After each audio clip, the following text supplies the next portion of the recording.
अस्सलाम वालेकुम स्टूडेंट्स, मेरा नाम हाशिम हुसैन अल कुरैशी और मैं आपको वेलकम करता हूं अपने चैनल में। और आज हम क्या करेंगे, हम अगले टॉपिक पे जाएंगे, दैट इज स्टैंडर्ड फॉर्म और साइंटिफिक नोटेशन। हम स्टैंडर्ड फॉर्म यानी कि साइंटिफिक नोटेशन के बारे में पढ़ेंगे। तो अक्सर स्टूडेंट्स को ये कंफ्यूजन होती है कि क्या शायद ये दो अलग अलग टर्म्स होंगी। नहीं, ये दोनों एक ही चीजें हैं। स्टैंडर्ड फॉर्म और साइंटिफिक नोटेशन एक ही चीजें हैं। अब स्टैंडर्ड फॉर्म और साइंटिफिक नोटेशन है क्या? ये एक ऐसा सिस्टम है जो कि साइंटिस्ट और इंजीनियर्स यूज करते हैं साइंस में एक बड़ी वैल्यू को रिप्रेजेंट करने के लिए। अगर आपके पास एक छोटी वैल्यू है, लेट्स सपोज 2, 3 या कुछ भी है, या 3.3, तो आप इसको रिप्रेजेंट कर सकते हो। लेकिन अगर आपके पास कोई बड़ी वैल्यू आ जाए तो उसको रिप्रेजेंट करने के लिए आपको साइंटिफिक नोटेशन का सहारा लेना पड़ता है। तो क्या है साइंटिफिक नोटेशन? ये standard form, it is a form of writing a number in decimal form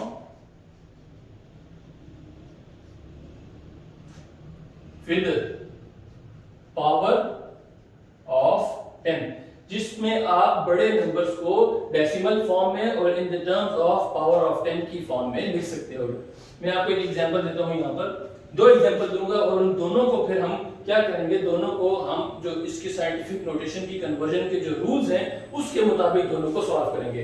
एक हमारे पास है, लेट्स सपोज अगर मैं बात करता हूं मास ऑफ मून की, जो कि बुक में गिवन है, दैट इज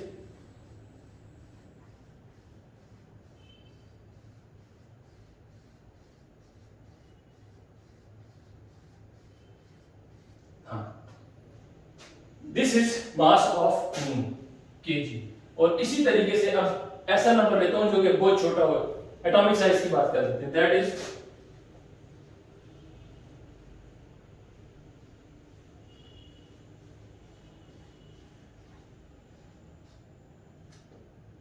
कुछ ये है हमारे पास एटॉमिक साइज। इसको मीटर में यहां पर लिख, क्योंकि साइज की बात की जा रही है तो मीटर।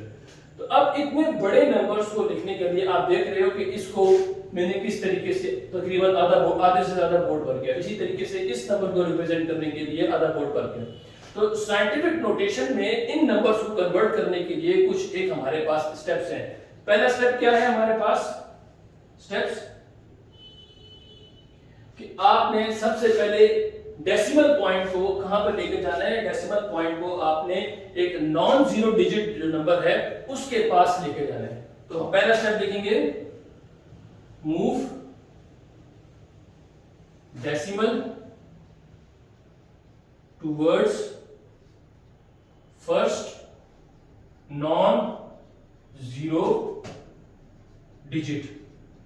कि आपने डेसिमल को याद रखो बच्चे, यहां पर तो डेसिमल ये आ गया ना, यहां पर तो नजर आ रहा है कि डेसिमल ये है, लेकिन इस बड़े नंबर में कहां होगा? इस बड़े नंबर में यहां पर डेसिमल पाया जाता है, बिल्कुल लास्ट में। तो कहता है पहला स्टेप ये है कि move the decimal towards the first non zero digit. तो आपने डेसिमल को, यहां पर डेसिमल लेफ्ट में मूव करेगा, वहां पर डेसिमल राइट पे मूव करेगा। और कहां तक मूव करेगा? पहले पहला जो नॉन जीरो डिजिट है उस तक। यहां पर पहला नॉन जीरो डिजिट है 1 और यहां पर है पहला non zero digit, that is 7। तो हमने डेसिमल पॉइंट को वहां पर लेकर जाना है। तो ये जो बनेगा नंबर, ये कुछ बन जाएगा 7 पॉइंट, क्योंकि पॉइंट को मैं इसके पास ले आया और ये 7.0 बन गया। और इस भी पॉइंट को मैं 1 के पास लेके जाऊंगा, क्योंकि फर्स्ट जो नॉन जीरो डिजिट है दैट इज 1, तो यहां पर आ जाएगा 1.0। अब दूसरा स्टेप, इसके 3 स्टेप्स हैं। अब दूसरा स्टेप क्या कहता है?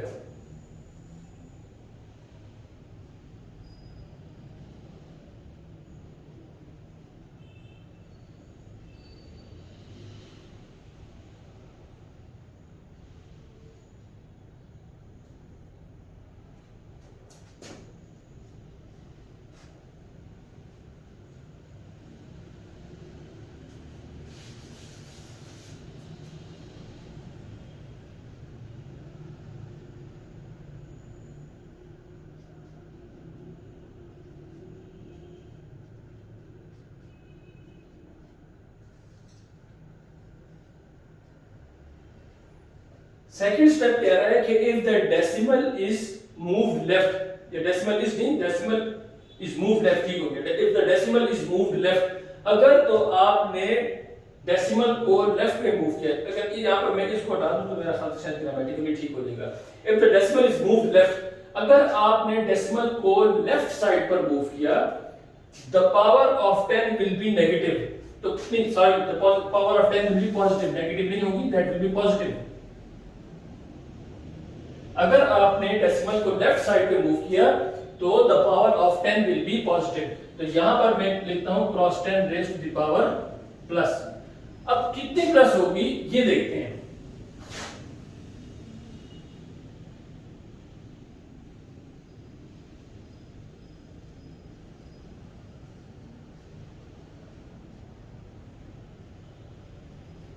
By the number of digits is moved, the power of 10 will be positive. By the number of digits it moved, वो कितने डिजिट्स मूव करके आई, डिजिट्स यहां पर नॉन जीरो या जीरो डिजिट्स की बात नहीं की, वहां पर वो यहां पर कह रहा है कि पॉजिटिव होगी। Bye the number of digits it moved. तो यहां पर अगर पहले इस एग्जांपल की बात की जाए तो 1 2 3 4 5 6 7 8 9 10 11 12 13 14 15 16 17 18 19 20 21 22। तो ये हो जाएगा 10 रेज़ टू द पावर 22। तो कितनी पावर इंक्रीज हुई? By plus 22। तो दूसरा स्टेप क्या हो गया? If the decimal is moved left, the power of 10 will be positive. Power 10 की पावर क्या होगी? Positive. By the number of digits it move, कितनी?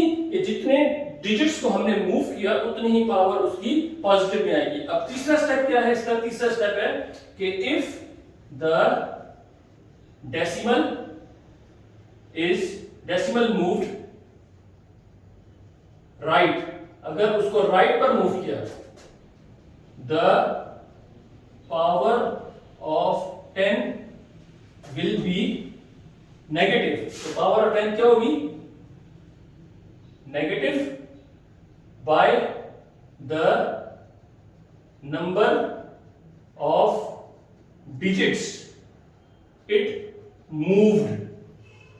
अब इस एग्जांपल की अगर बात की जाए तो यहां पर देखो तो जो डेसिमल है वो राइट साइड पर जा रहा है। तो 1 2 3 4 5 6 7 8 9 10 11 12 13 14 14 पॉइंट्स ये हो गए और फिर उसके बाद ये 1 खुद भी है। तो 14 प्लस 1 15। तो cross 10 raise to the power minus कितना आ गया? That is minus 15। तो ये क्या हो गया हमारे पास मीटर, ये हो गया एटॉमिक साइज। तो आज के लेक्चर में आपने देखा कि किस तरीके से हमने साइंटिफिक नोटेशन को स्टडी किया और हमने बताया कि मास ऑफ मून को आप किस तरीके से साइंटिफिक फॉर्म में ले सकते हो और उसी के साथ साथ जो एटॉमिक रेडियस है उसको आप किस तरीके से ले सकते हो।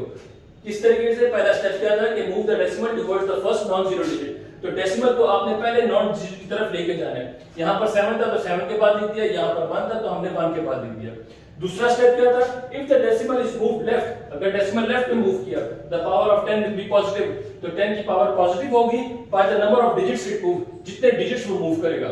इसी तरीके से if the decimal is moved right, अगर डेसिमल को राइट में मूव किया गया तो the power of 10 will be negative. तो 10 की पावर नेगेटिव होगी bye the number of digits it move, कितना? कि उसको कितने डिजिट्स हमने मूव किया। तो ये हमारे पास 1 cross 10 raise to the power minus 15 metre.